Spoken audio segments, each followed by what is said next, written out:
अस्सलाम वालेकुम।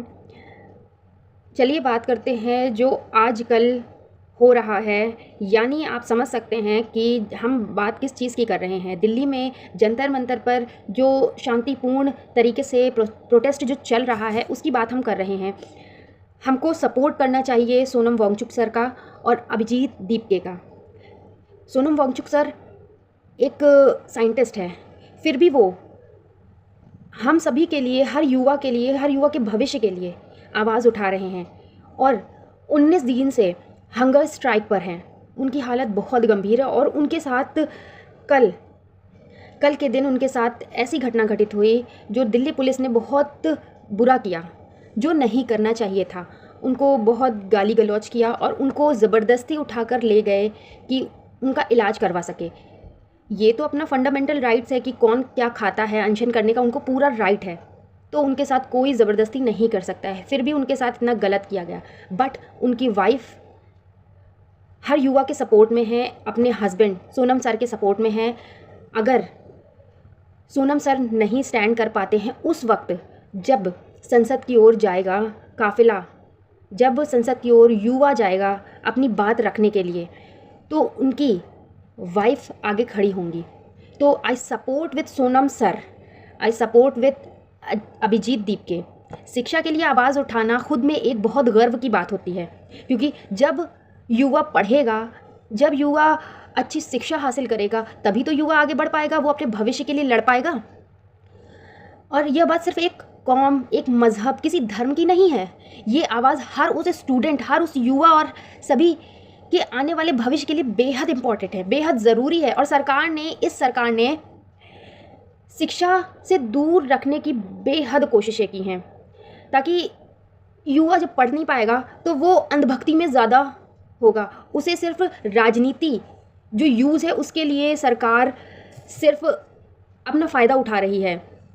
तो इस सरकार ने शिक्षा से दूर रखने के लिए ना जाने कितनी यूनिवर्सिटी, कितने स्कूल्स बंद करवा दिए। अभी रिसेंट में एक यूनिवर्सिटी है, उसको भी बंद करवाया जा रहा है, उसके ऊपर बुलडोज़र चलवाया जा रहा है। ऐसा तो बहुत सी यूनिवर्सिटीज़, स्कूल्स हैं जो गैर कानूनी रूप से बने हुए हैं, आप उनको भी तोड़वा देंगे तो पब्लिक कहाँ जाएगी, कहाँ शिक्षा हासिल करेगी? ऐसा नहीं हो पाएगा। तो आज हमने आवाज़ नहीं उठाई तो फिर हम ऐसी सरकार की तानाशाही कब तक झेलते रहेंगे? ज़िंदगी भर? ऐसा नहीं होने देना है।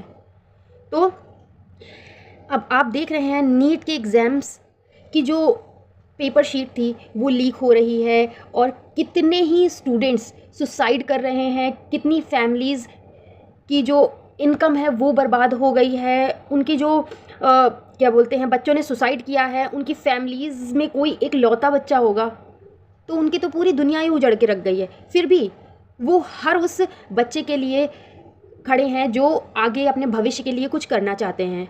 तो हमें उनका सपोर्ट करना बेहद ज़रूरी है। अगर आप कहीं नहीं जा सकते, आप दिल्ली नहीं जा सकते हैं 20 तारीख को, 20 जुलाई को, तो आप अपने शहर में ही प्रोटेस्ट कर सकते हैं। आप अपने शहर में ही अपने लिए, हर बच्चे के लिए, आने वाली पीढ़ी के भविष्य के लिए आप अपनी आवाज़ उठा सकते हैं। बहुत ही साइलेंट होकर आप अपनी बात रख सकते हैं सरकार के सामने। बट आपके या फिर सोनम सर के जो भी स्ट्राइक चल रही है या जो भी युवा वहाँ खड़ा हुआ है, जो भी बच्चे वहाँ पर हैं, वो इतना प्रोटेस्ट कर रहे हैं, बट सरकार को कोई फ़र्क नहीं पड़ रहा होगा। आपने ये देखा होगा, हर इंसान वहाँ पर जाने की कोशिश कर रहा है, बट सरकार का कोई भी ट्वीट नहीं आया है।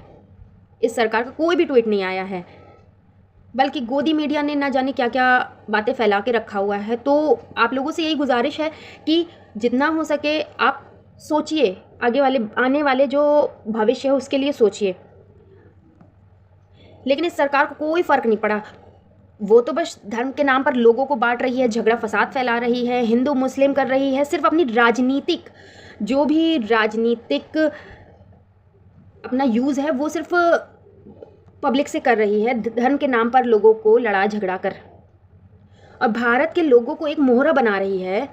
आज एक साइंटिस्ट जो युवा और उसकी शिक्षा और भविष्य के लिए 19 दिनों से हंगर स्ट्राइक पर, 19 दिनों से दिल्ली के जंतर मंतर पर स्ट्राइक पर है हंगर।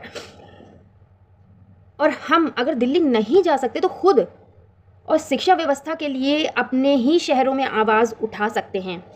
अभिजीत दीपके जिन्होंने अपनी फैमिली को छोड़कर आए हैं सिर्फ भविष्य के लिए, शिक्षा के लिए, यूनिवर्सिटी बचाने के लिए, लोगों को जो भी आने वाली पीढ़ी है उनके लिए वो यहाँ पर अपनी फैमिली को छोड़कर आए हैं, तो हमें उनका सपोर्ट करना चाहिए।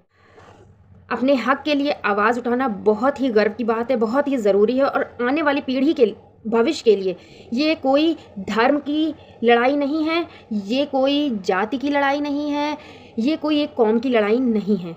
ये सिर्फ हर एक उस इंसान की लड़ाई है, हर एक फैमिली की लड़ाई है, हर घर में बच्चे हैं उनके भविष्य की लड़ाई है। तो प्लीज़ सपोर्ट करिए और आगे बढ़िए, अपनी यूनिवर्सिटी, अपने स्कूल्स, अपने भविष्य को बचा लीजिए। Thank you.